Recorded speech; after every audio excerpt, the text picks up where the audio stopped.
This is the MagBlade from Daily Carry Company, and I sort of regret buying this knife. Let's talk about why.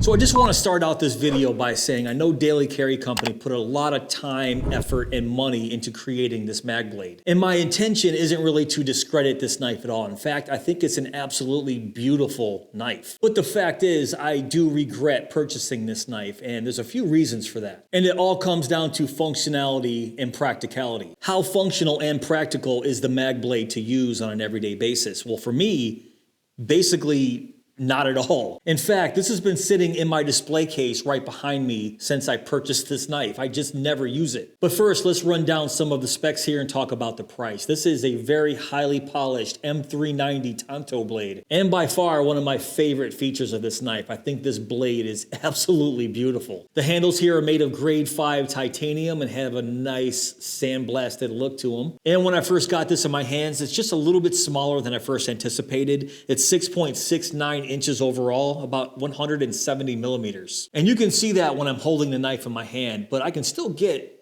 4 full fingers around this handle. And I paid $199 for this, and that's based on the titanium and M390 blade. And that's another reason why I sort of regret buying this, because that's an expensive knife just to sit in a display case back there. And yes, I know that's my choice to put it in a display case, but once again, I just don't like the functionality and practicality of this knife. And here's why. It's because of this butterfly hinge system, which also makes it relatively innovative, coupled with this magnetic locking mechanism right here. So when the knife is open like this, you can see that magnetic locking mechanism right there. When it comes together, it's relatively locked in. But in my opinion, the innovation of the butterfly hinge coupled with this magnetic locking mechanism is its biggest downfall. And just the way these handles are shaped for it to work properly. This side is flat and this side has a little lip. So when it's open, you can see it looks like a handle, but when it's closed, that blade sits perfectly in there. Now let me just get this out of the way. I am in no way an expert at flipping a bally, but I can probably say that I'm better than most that have no experience at flipping. Meaning, yes, I am a wannabe at flipping a bally. I do watch a lot of videos and I practice a lot. So if you ever see cuts on my fingers, that's the reason. But I have the Kershaw Lucha here just to demonstrate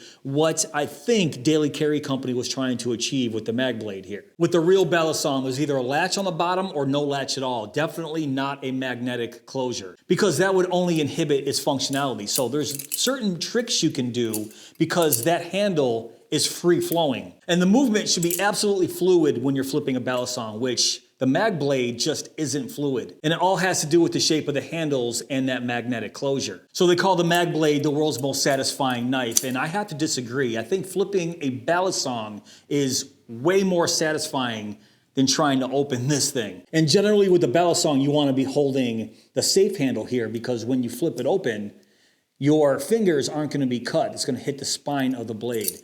But the way the MagBlade works is technically the safe handle would be this flat handle. So if I'm flipping it open, you can see when it hits my fingers, it's not going to be cut. But the way the makers of this knife want you to open this knife is to hold this fat part of the handle, which technically is not the safe part of the knife. You can see my fingers are in danger here. So if I hold the safe handle here, if I try to open it like a Balisong and go back, you can see if you pinch, what you're supposed to do is pinch the safe handle, it's always going to hit that fat, flat part of the other handle here and just stop the blade from opening fluidly. And it just isn't a good way to open this knife. It feels sort of clumsy and goofy. And I'll show you again on this real Balisong. You can see my forefinger and my thumb are pinched together, so when I close the handles, it closes fluidly. There's no way that my fingers are going to interfere with that handle at all. So if you look at the MagBlade website, they want you to hold this fat handle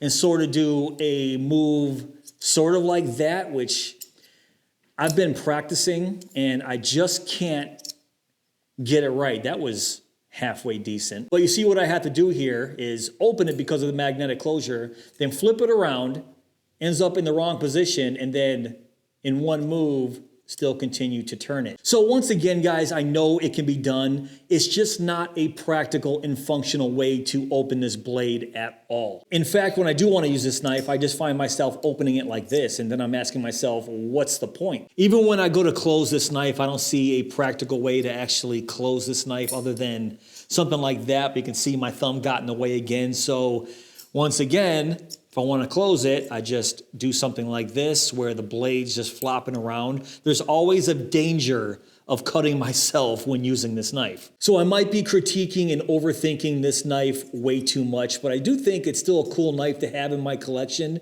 But carrying this as an everyday carry knife, it's just not practical, and I sort of regret buying this knife. If you guys own the MagBlade, let me know what you think in the comments below. Let me know if you guys have the same thoughts as I do about opening and closing this knife. But that's pretty much it for this video, and this guy is going right back in my display case.